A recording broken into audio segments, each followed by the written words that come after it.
merci beaucoup et toutes mes excuses pour vous squeezer le café. Et effectivement, ça aurait pu être bien, Christophe, que tu nous apportes le café. Mais bon, vraiment, petit problème technique. Voilà. Donc, vous parlez de la maladie de Still, qui est une maladie que j'aime particulièrement, que mon maître, Pierre Bourgeois, pour reprendre l'expression de Gaëtane, aimait beaucoup aussi avant moi. Et donc, cette année 2023 a été marquée par des recommandations qui ont été élaborées avec à la fois des pédiatres et des médecins adultes, donc rhumatologues ou internistes, pour essayer d'avoir une vision commune sur cette maladie. Et donc, si on reprend juste le petit élément historique, la maladie de Still, au tout départ, a été décrite chez les enfants, donc c'était à la fin du 19e siècle.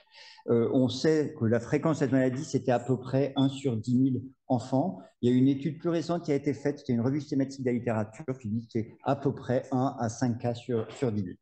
Et puis, ce n'est que beaucoup d'années plus tard, plusieurs décennies plus tard, qu'il y a une description chez les adultes, donc c'était Bywaters, et qui avait décrit ça dans une population d'adultes jeunes. Et pendant longtemps, on a dit que ça allait jusqu'à à peu près 35 ans. Et puis, petit à petit, on a enlevé cette limite de 35 ans. Je vous en dirai un petit mot, mais maintenant, finalement, il n'y a pas d'âge extrême. Mais quand on a quelqu'un qui se pointe avec une maladie de Still et 70 ans, on va plutôt aller chercher un VEXAS ou ce type de maladie qu'une maladie de Still.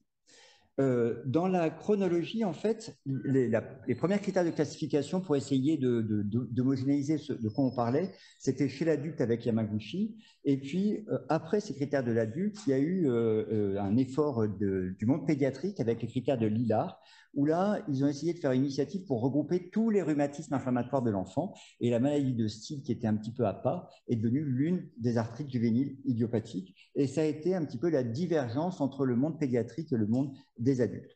Et la question autour de ces recommandations, c'est d'essayer de réhomogénéiser la vision des uns et des autres. Donc, de façon très simpliste, je vais vous dire que ce que vous savez déjà, c'est qu'il y a 4 signes importants dans la maladie de Still. Il y a la fièvre, avec ces pics fébriles qui surviennent volontiers le soir, qui disparaissent le matin, qui vont se reproduire de façon quotidienne pendant plusieurs semaines. En gros, on ne sait pas trop si ça pourrait s'éteindre spontanément parce que les patients sont tellement malades qu'on a du mal à laisser évoluer comme ça.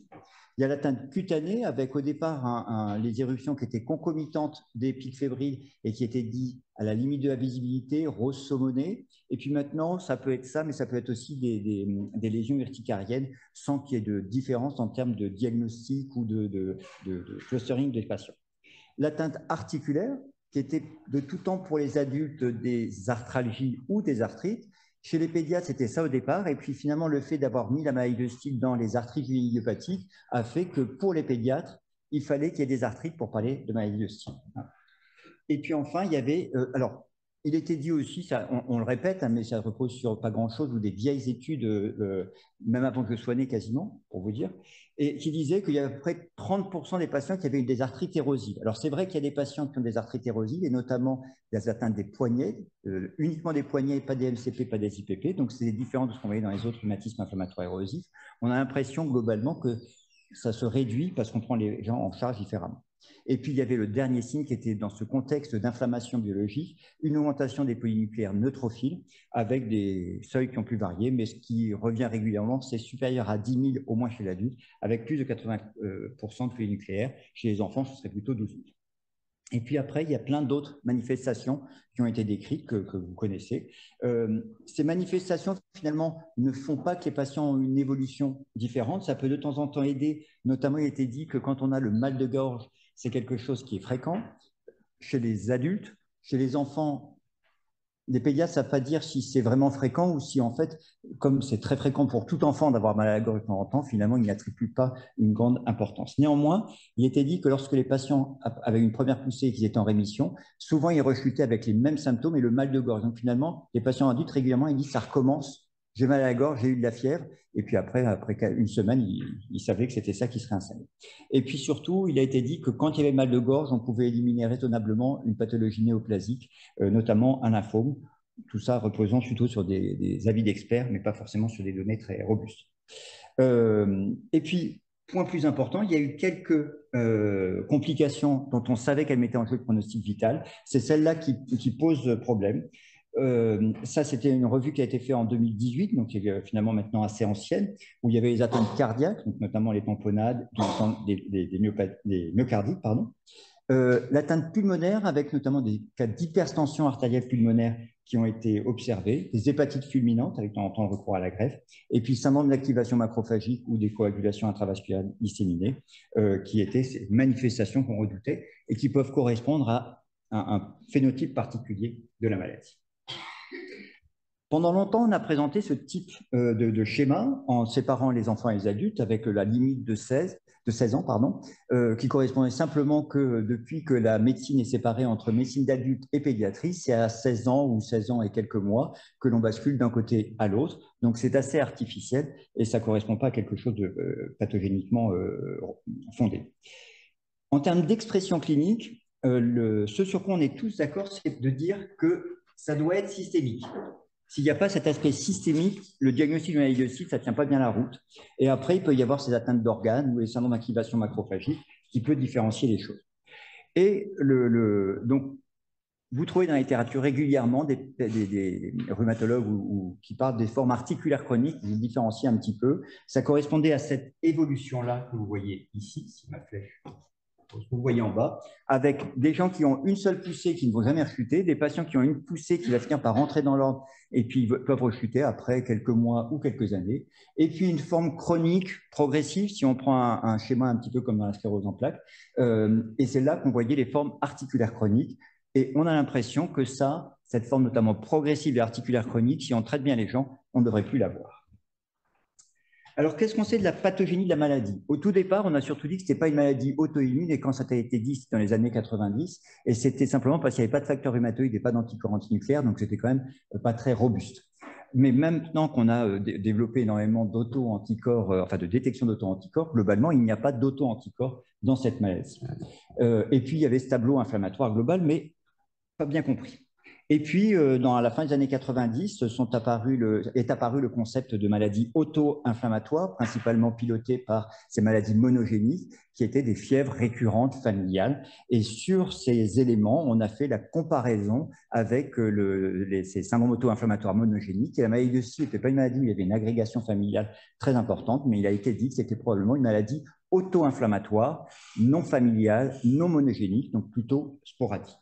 Et il y a un timing sur mes diapos que je n'ai pas enlevé, je suis désolé, ça va me permettre de tenir mon temps.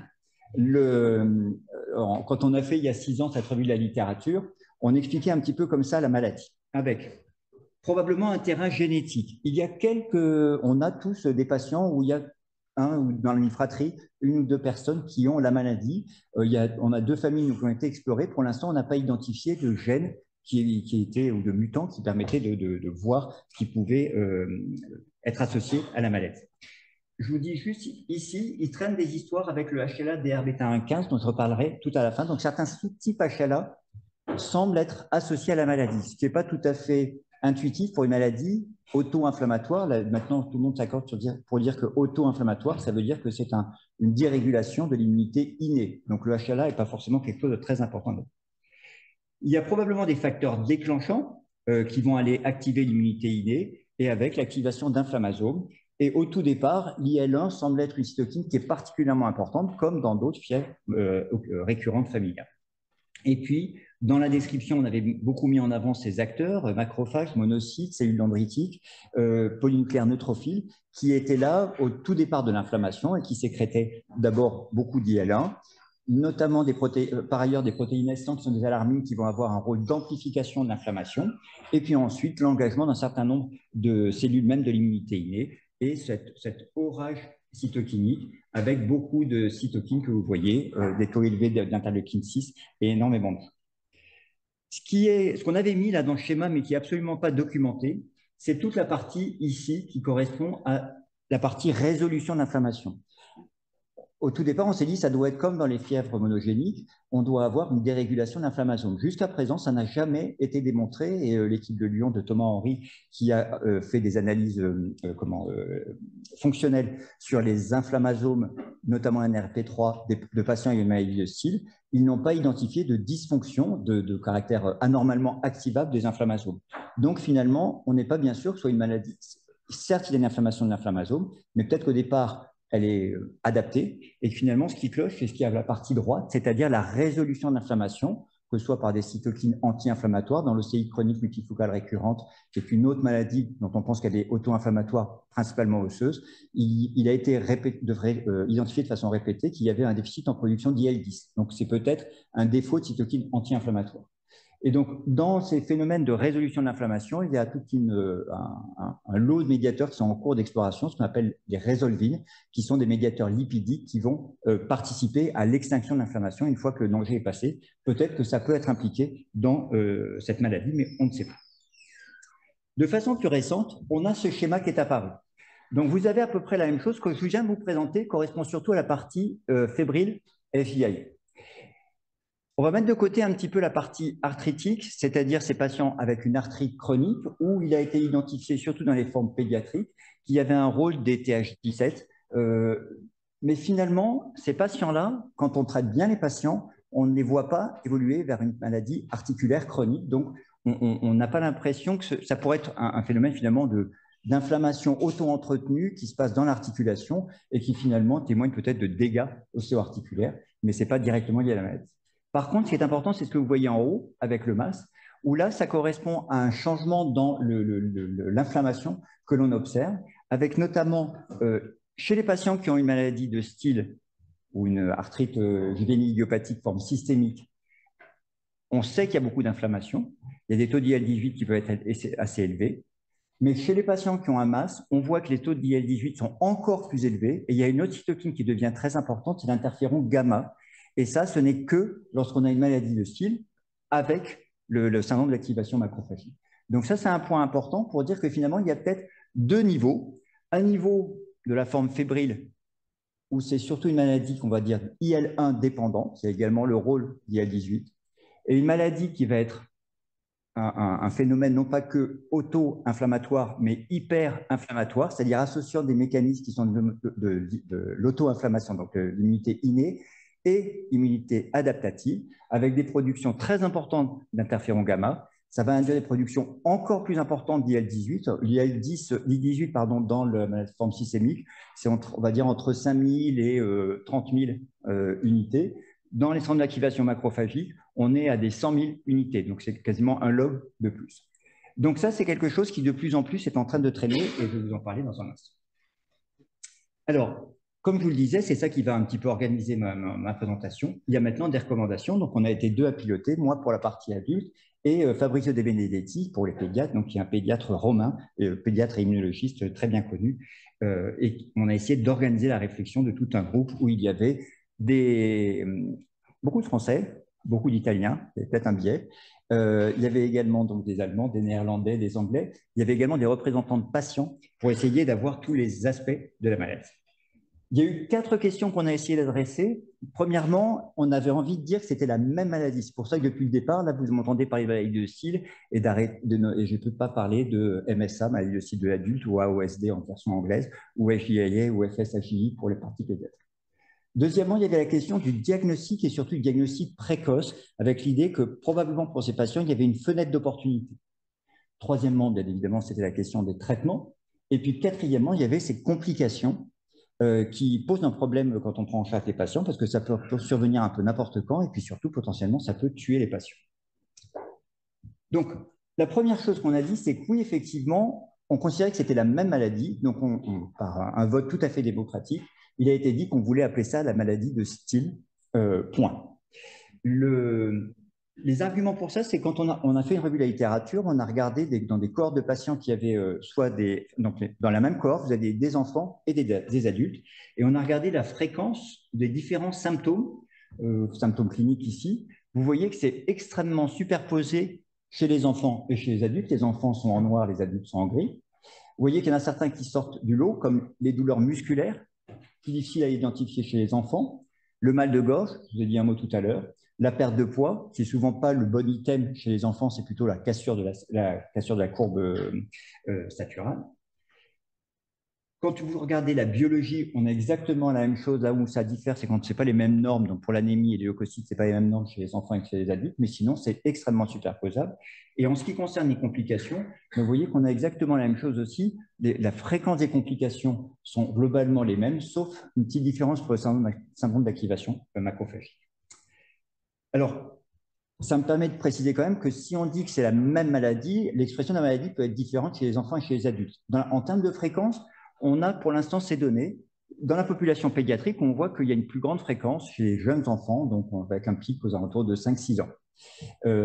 On aimerait bien continuer la courbe, donc bientôt on va avoir accès aux données du SNDS pour voir finalement est-ce que c'est un plateau qui continue après, est-ce que ça diminue encore, on saura d'ici quelques mois a priori. Point important, c'est que quand vous regardez les syndromes d'activation macrophagique, ils sont quand même plus fréquents chez les enfants les plus jeunes, donc moins de 18 mois.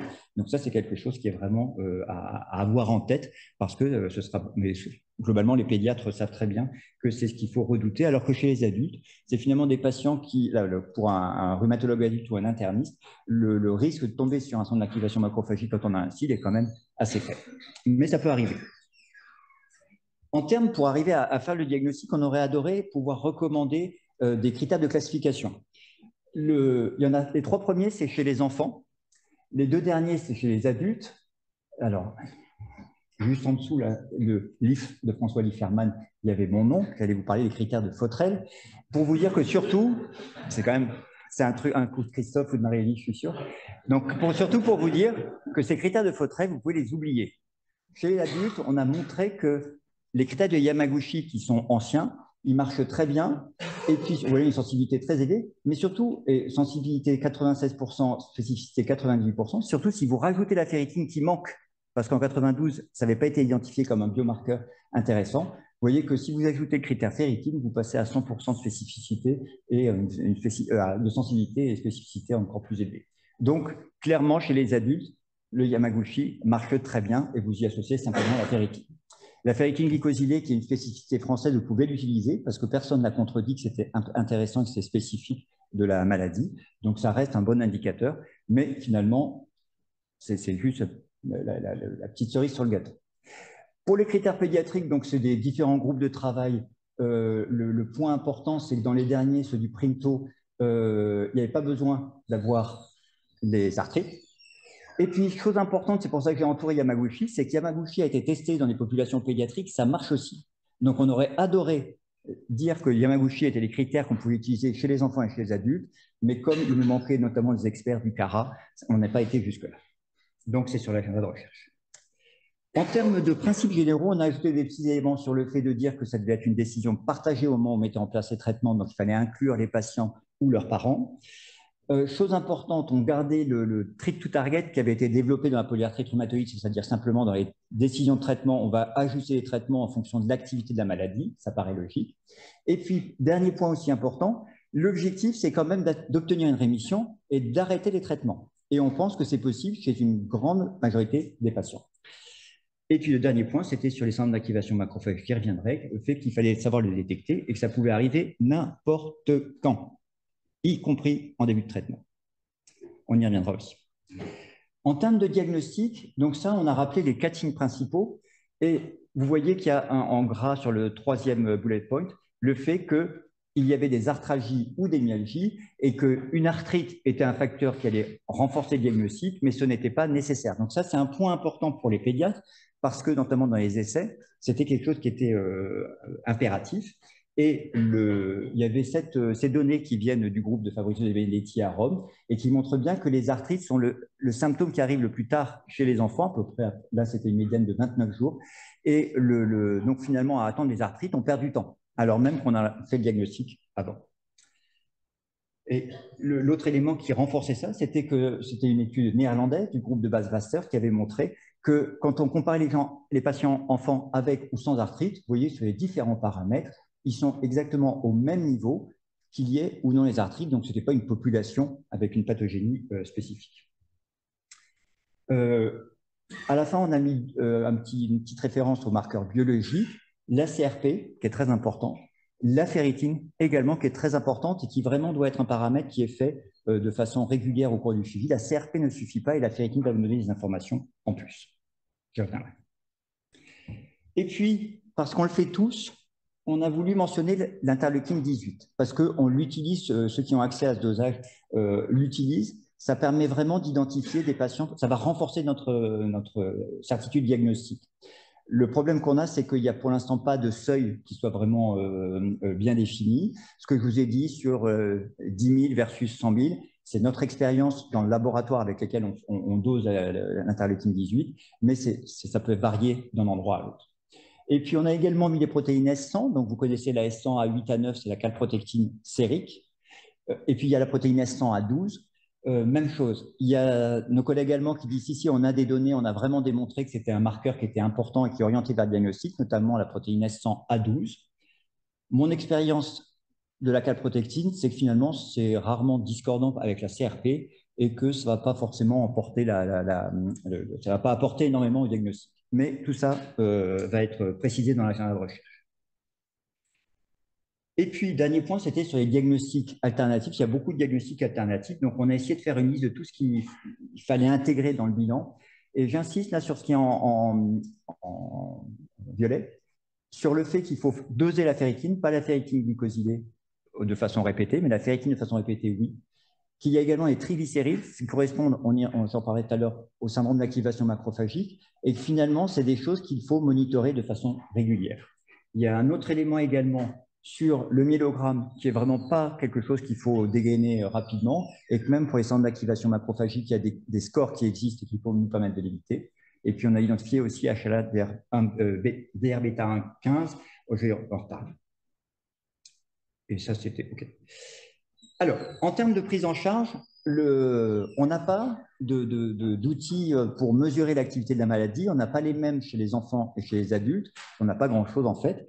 Pour les enfants, il y a le SJADAS que moi j'aime particulièrement parce que ça ressemble au DAS28, donc je ne perds pas mes repères. Vous voyez qu'il y avait l'évaluation globale du médecin, des parents ou du patient, le nombre d'articulations actives, elles peuvent être gonflées ou douloureuses, des marqueurs CRP ou VS, et puis ce score systémique avec la fièvre, avec le rash, avec les adénopathies, donc des signes qui correspondent finalement à la maladie. Donc le SJADAS, on se dit, c'est particulièrement intéressant. Ça n'a jamais été testé chez l'adulte, on est en train de le faire pour essayer de le valider, mais c'est probablement le meilleur outil pour quantifier l'activité de la maladie.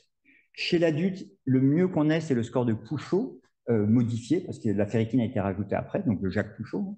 Donc il y a 12 items, chaque item vaut 1 point. Donc ça peut marcher, ça a été utilisé pour certaines études observationnelles. La seule chose, c'est que finalement, même quand on est en grande poussée, on va monter à 5. Donc on ne va jamais à 12 chez la plupart des patients. Et quand on va bien, on est plutôt à 2. Donc finalement, il y a une sensibilité au changement qui n'est pas extraordinaire. Donc ça, on va le préciser. Mais pour ces raisons, on n'a pas pu recommander un outil pour mesurer l'activité de la maladie. Mais ce qu'on a dit, c'est qu'on reprenait des termes plutôt pédiatriques qu'on n'a pas l'habitude d'utiliser chez les médecins d'adultes. On parle de maladie cliniquement inactive, qui est l'objectif qui s'est défini comme l'absence de symptômes de la maladie et puis pas d'inflammation biologique, une CRP ou une VS normale. Et la rémission, c'est la maladie cliniquement inactive sur une période de 6 mois. Donc ça, c'est chez les adultes, on est habitué à parler de rémission juste au moment d'une visite. Donc là, la rémission, il faut au moins 2 visites et que les patients sont restés en maladie cliniquement inactive entre les deux. Et puis en termes d'objectifs, on a essayé, on sait que l'objectif, ça va être la rémission à terme sans traitement, mais au tout départ, on n'a pas ça. Donc on a posé des jalons. Et c'est des choses qui avaient été proposées notamment par les pédiatres allemands. Et donc là, il y a des objectifs intermédiaires. À 1 semaine, on veut qu'il n'y ait plus de fièvre et que la CRP est diminuée de moitié. À 1 mois, on veut qu'il n'y ait plus de fièvre, qu'il y ait une amélioration d'au moins de moitié des articulations symptomatiques, que la CRP soit alors normalisée. Et puis le VA patient ou médecin inférieur à 20 sur 100. À 3 mois, on veut avoir obtenu une maladie cliniquement inactive avec une faible dose de corticoïdes, 0,1 mg/kg pour les adultes, 0,2 mg/kg pour les enfants. Et à 6 mois, on veut la maladie cliniquement inactive et plus de corticoïdes. Donc il y a vraiment une marche forcée. Et si on a raté une des cibles intermédiaires, il faut se poser la question d'une escalade thérapeutique. En termes de traitement, on a largement insisté sur le fait que un des dangers, c'était les corticoïdes de façon prolongée à forte dose. Donc, c'est ça qu'on veut éviter. Pour cette raison, et parce qu'on a beaucoup d'études sur les anti-IL-6 et les anti-IL-1, les deux biothérapies doivent être priorisées. C'est là qu'on a le plus haut niveau de preuve et c'est comme ça que qu'on leur va permettre d'avoir une réduction de l'exposition aux corticoïdes. Alors, juste, je vous montre quelques études. Cette étude, c'était une étude faite chez les enfants par Pierre Cartier avec l'anakinra. Vous voyez qu'avec 24 patients, il a réussi à démontrer le bénéfice qu'on obtenait à bloquer l'IL1 chez ces patients-là, avec 8 répondeurs sous anakinra contre un seulement sous placebo, alors que les patients avaient par ailleurs des corticoïdes. Cette étude qui a été faite avec le canakinumab, donc c'est comme l'anakinra, mais ça coûte 10 fois plus cher, voire plus. Pardon, c'est pas tous les jours, c'est tous les mois, donc, mais en tout cas, c'est très cher. Et dans cette étude, qui était en fait le mix de deux études, les patients avaient été en haut à gauche mis sous canakinumab ou sous placebo. Finalement, vous voyez qu'à 15 jours et à 29 jours, il y avait une réponse significativement plus importante chez ceux qui étaient sous canakinumab. Ensuite, en bas à gauche, il y avait tout le monde a été mis sous canakinumab et en bas à droite, la moitié des patients avaient été remis sous placebo. Donc, c'était un essai comme on fait en pédiatrie, où on arrête le traitement, et vous voyez que dans toutes les étapes, on a un bénéfice du canakinumab. Et à partir de ces données, il a été identifié en fait des vrais enfants, des adolescents, enfin un peu vieillissants, et des jeunes adultes qui n'avaient pas pu quitter leur pédiatre et qui étaient encore étiquetés maladie, enfin de pédiatrique. Et vous voyez que quel que soit l'âge des patients, on a le même niveau de réponse. Et c'est grâce à ça qu'il y a pu y avoir une AMM du canakinumab aussi pour l'adulte. Il y avait une autre étude qui avait été faite chez l'adulte, mais qui n'a pas pu recruter le nombre suffisant de patients, qui a montré des résultats en faveur, mais non significatifs, parce qu'il y avait par manque de puissance. Mais là-dessus, on a pu avoir accès à ce médicament. Et chose importante, en France, pendant longtemps, il était dit que c'était hors remboursement. Et si nous, on prescrivait en tant que médecin hospitalier le canakinumab, potentiellement, la Sécu pouvait demander à l'hôpital de rembourser le médicament, ce qui forcément crée une certaine anxiété. Grâce à la filière, on a eu l'accord de la Sécu pour dire que si les RCP de la filière avaient validé l'indication du canakinumab chez l'adulte où il n'y avait pas le remboursement, il y aurait une prise en charge. Donc, avec tout ça, pour ces deux biothérapies, avec la méta-analyse qu'on a faite, vous voyez qu'on a un bénéfice significatif, que ce soit avec l'anakinra ou avec les anti-IL-6. Donc, ce sont les deux médicaments que l'on peut utiliser dans ces situations. La question, c'est quand est-ce qu'on peut le faire? Donc, ce qu'on a dit, c'est qu'il fallait le faire dès que possible.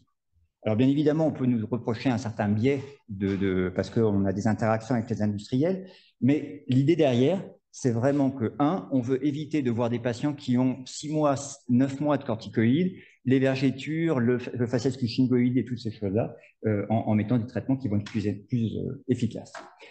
Et on a quand même quelques données qui ne sont pas d'une robustesse à toute épreuve, notamment donc ce sont des données observationnelles, où on compare les deux lignes du dessus, donc c'est avec l'anakinra, traitement dans les 3 mois versus traitement après les 3 mois. Et quand on regarde la fréquence de la maladie cliniquement inactive, on passe de 37% quand c'est plus de 3 mois à 92%. Et avec le tocilizumab, donc l'anti-IL-6,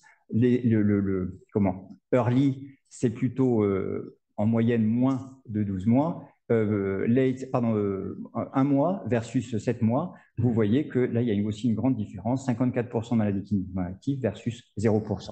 Donc, de ça, on en a conclu qu'il y avait une vraie fenêtre d'opportunité et qu'à partir du moment où le diagnostic était établi, on pouvait utiliser les corticoïdes, mais que plus on allait mettre tôt ces biothérapies, plus on allait réussir à mettre les patients en maladie cliniquement inactive.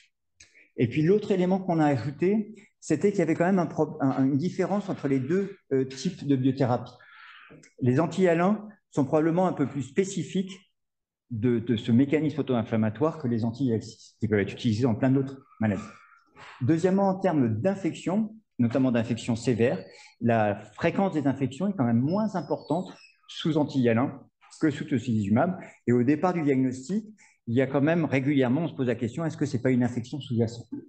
Donc, pour ces raisons-là, par ailleurs, il y a eu également des essais qui ont été faits au cours du choc septique avec des anti-IL-1. Et en fait, parce que l'idée, c'était de prévenir ce côté hyper-inflammatoire qu'on pouvait observer dans certains chocs septiques. Et on n'a pas forcément vu le bénéfice de ces traitements, mais en tout cas, on n'a pas vu d'aggravation avec l'anakinra dans les chocs septiques.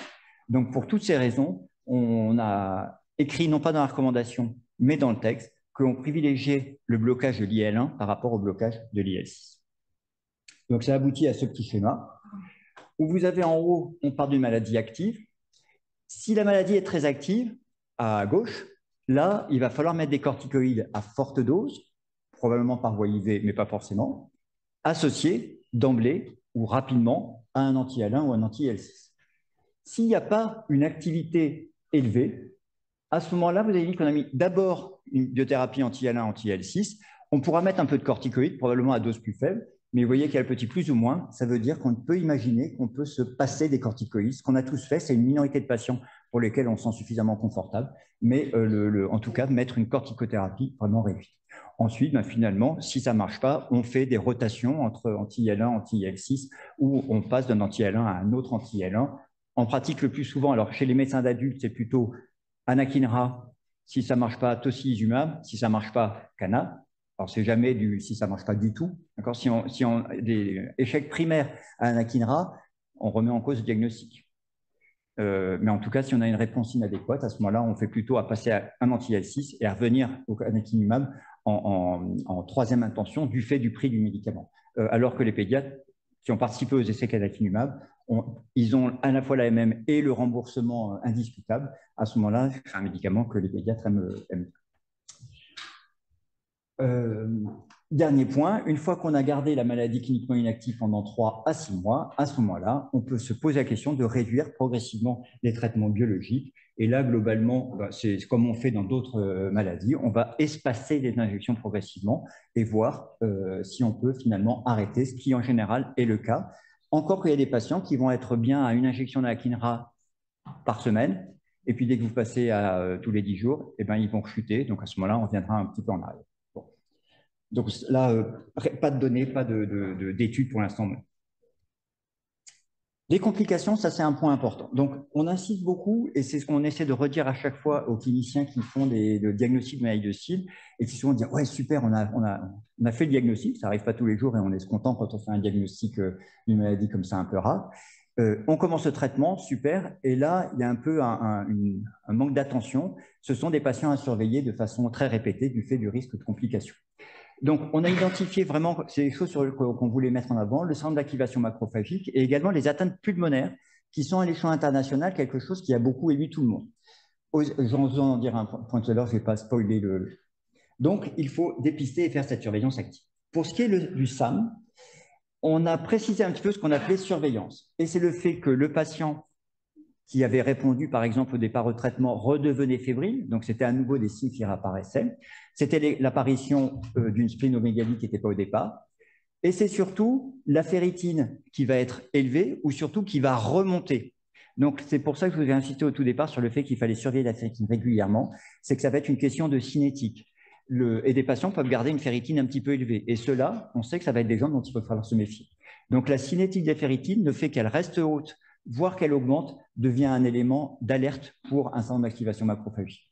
Le fait que les globules blancs qui étaient élevés diminuent et passent voir en dessous des normes, ce qui va être un signe là aussi d'hémophagocyte.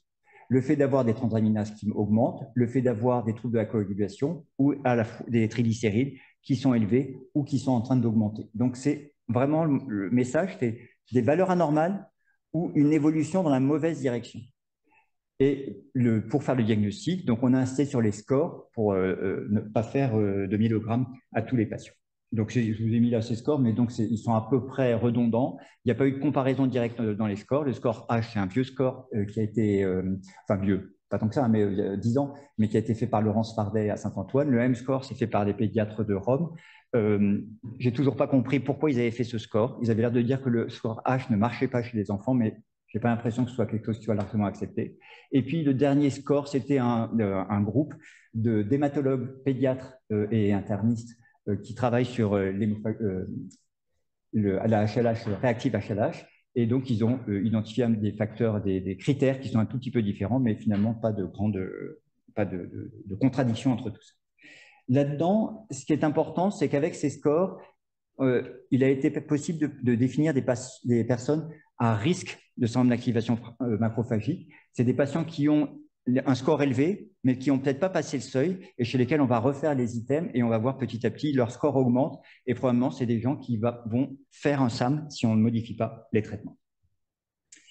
Donc là, chez ces patients-là, ça va être, pour le coup, on ne va pas éviter les corticoïdes à forte dose.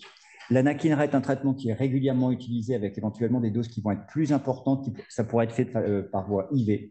La cyclosporine est également un traitement qui peut être fait. Et maintenant, il y a des essais thérapeutiques. Je vous ai parlé de l'interféron gamma qui était important dans le SAM. Donc, il y a l'emapalumab, qui est un médicament qui est en train d'être développé et qui a déjà montré une efficacité donc, dans le syndrome d'activation macrophagique et notamment dans les formes pédiatriques de maladies de Steele.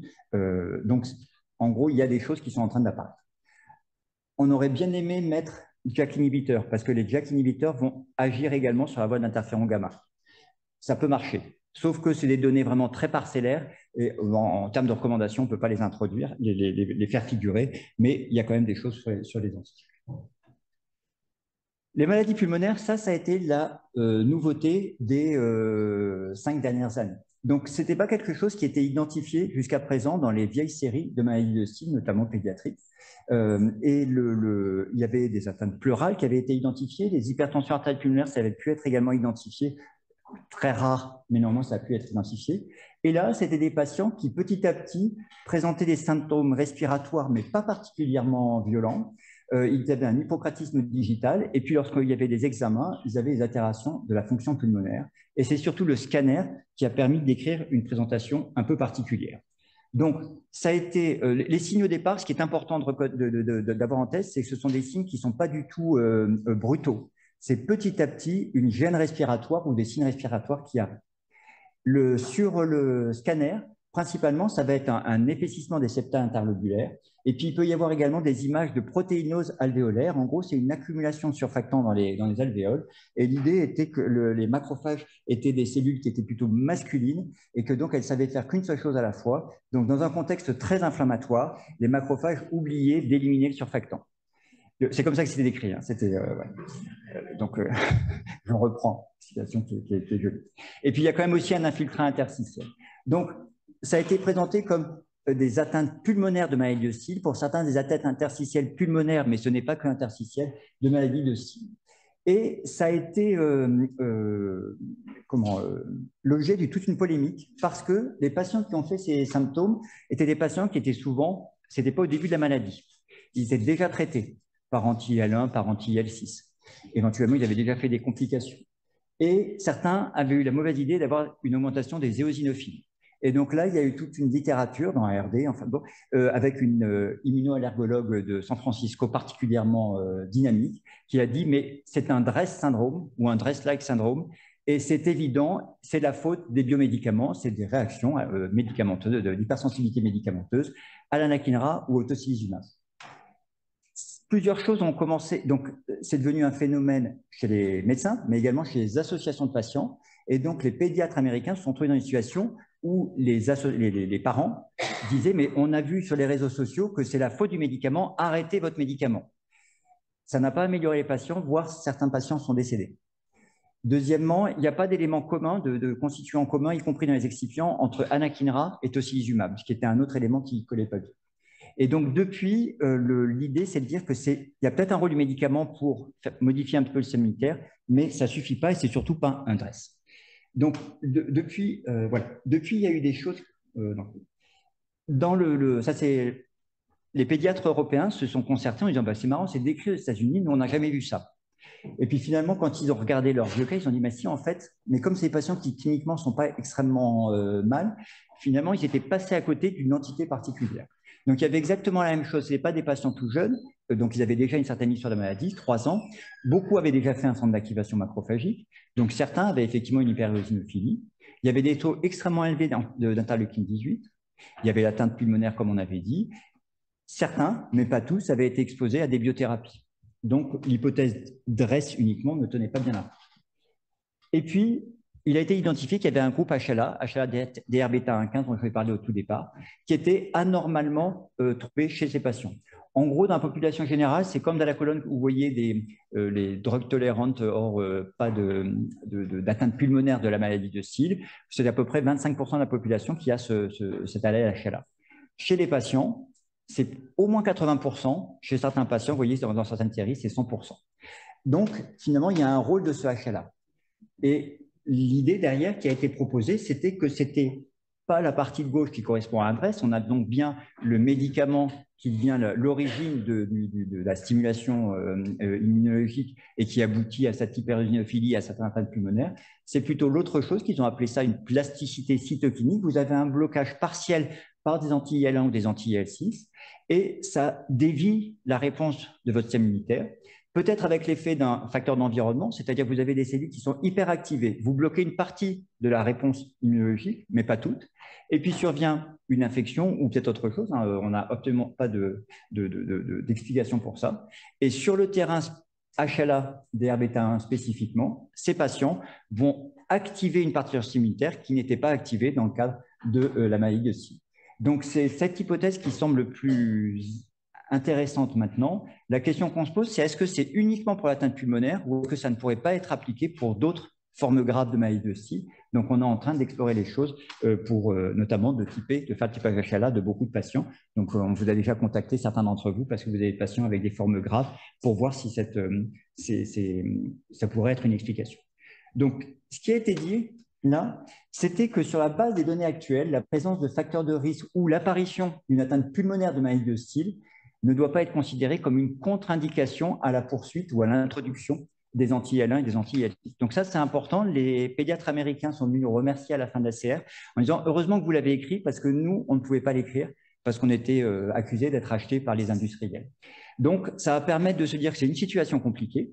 Potentiellement, ça peut mal tourner. Mais en tout cas, c'est plutôt de dire qu'on garde le traitement et qu'on va être obligé d'ajouter quelque chose. Pour l'instant, on n'a pas défini. Le quelque chose d'autre va être plutôt un immunosuppresseur dans certains mécanismes, notamment impliquant mTOR, ont été identifiés. Donc, ça pourrait être par exemple la rapamycine, mais Fabrizio De Benetti a l'expérience avec le MMF et il semble dire que ça marche aussi. Donc, en tout cas, il faut aller au-delà de simplement la thérapie ciblée anti-IL1, anti-IL6. Et puis, dernier point sur lequel on a insisté, c'est le fait que quand on a ces patients-là, si tout est simple, OK, il n'y a pas de raison d'aller dans un centre de référence. Dès que ça commence à déraper, il faut décrocher son téléphone, envoyer un email. Donc, c'est le CREAIA, c'est la RCP, maladie auto-inflammatoire de F2R. Mais il faut aller discuter le dossier pour avoir un regard extérieur et voir si on ne peut pas déjà préparer les étapes ultérieures, faire des dosages de cytokines qui vont permettre de mieux phénotyper ces patients. Éventuellement, maintenant, quasiment systématiquement, on fait le typage HLA qui va nous permettre d'emblée d'avoir cette information et de dire que si le HLA DR-bêta 15 est présent, on va être beaucoup plus, on va élargir peut-être le traitement beaucoup plus rapidement. Donc, l'importance de la filière et des centres de référence. Voilà. Donc, je finirai avec le fait qu'on a simplifié les choses et surtout maintenant, on a une vision vraiment commune, pédiatre et médecin d'adultes, que ça reste une maladie challenging et qu'il ne faut pas partir avec la fleur au fusil en disant ça va être simple, j'ai fait le diagnostic, tout baigne, et qu'il faut rester très vigilant, que dans la surveillance des patients, il faut inclure tous les éléments qui vont vous identifier des patients qui évoluent vers un centre d'activation macrophagique, et qu'il y a des essais qui sont en train d'être discutés avec, donc pour la partie centre d'activation macrophagique, c'était les mapalumab. Il y a eu l'essai qui a eu lieu en France, dans la maladie de Still et dans le lupus. Il y a également une réflexion sur peut-être qu'il y a un anticorps bispécifique anti-IL1, anti-IL18, dont on adorerait pouvoir faire un essai. Et puis l'importance donc du réseau, donc du CRI, d'Immediate et puis de toute la filière pour essayer de mieux prendre en charge ces patients. Voilà, je vous remercie.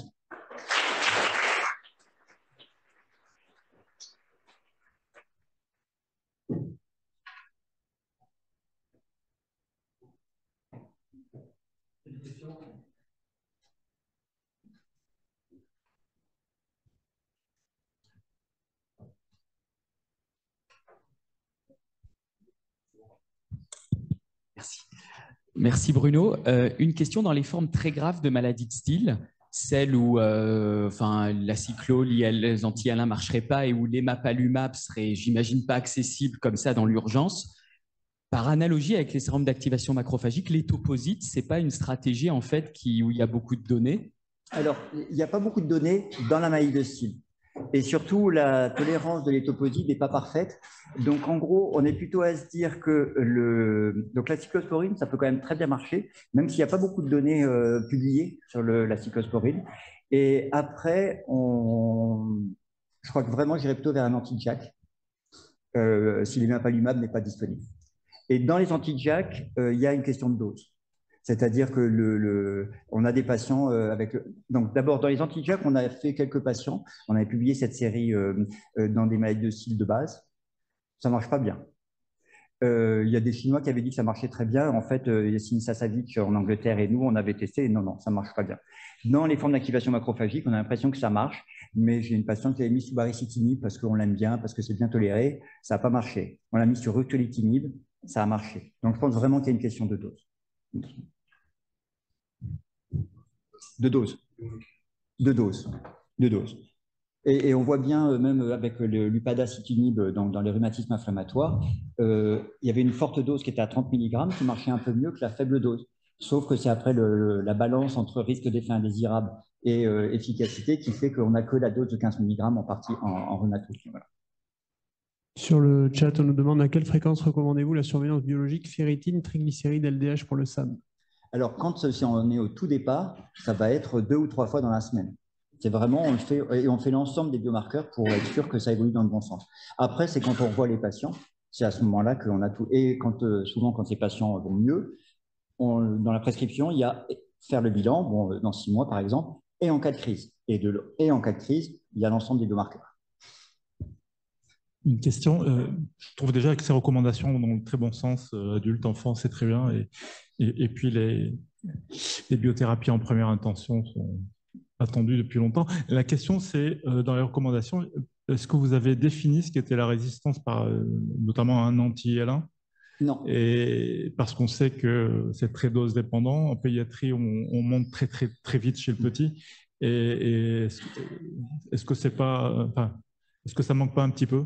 Alors, surtout pour l'anakinra. Donc, il y a un tableau où on met les doses, et notamment le fait qu'on peut utiliser à forme IV et qu'on peut monter jusqu'à 4 mg kilo, ce qui est bien au-dessus pour l'adulte de 100 mg par jour. Faire 100 mg matin et soir chez l'adulte, ça a pu nous arriver de le faire, mais c'est quand même, ça n'a pas été très fréquent. Très souvent, ça a été des patients qu'on a plutôt passé sous tocilizumab, parce que 2 injections par jour, c'est quand même... surtout qu'il y a quand même beaucoup de réactions au point d'injection avec l'anakinra. Donc, il y a à la fois des réactions au point d'injection, il y a des vrais phénomènes d'immunisation, et il a été décrit des anticorps anti-anakinra. Donc voilà, pour toutes ces raisons, c'est un médicament qui n'est pas forcément très facile. Autre question, recommandez-vous toujours d'orienter le choix de la biothérapie en fonction de la présentation clinique plus systémique ou articulaire? Donc, vous avez bien compris que non. Et que Yvan Chamillou et donc son équipe à Lyon identifie que s'il y a des manifestations articulaires prédominantes, ça vaut la peine d'aller vers le tocilizumab plutôt qu'un anti-IL1. Dans mon expérience, quand ça marche, l'anakinra, ça marche sur tout, y compris dans des formes anciennes de la maladie. Donc voilà, les premiers patients qu'on a mis sous anakinra, ils avaient plein d'arthrite, ils avaient éventuellement plein de prothèses, ils ont été améliorés sur l'ensemble de leurs symptômes. Donc non, vraiment, le phénotype articulaire chronique, ça me semble pas être vraiment aidant. Je le répète à chaque fois, hein, mais ça n'empêche que ça revient. Ok, merci. Merci.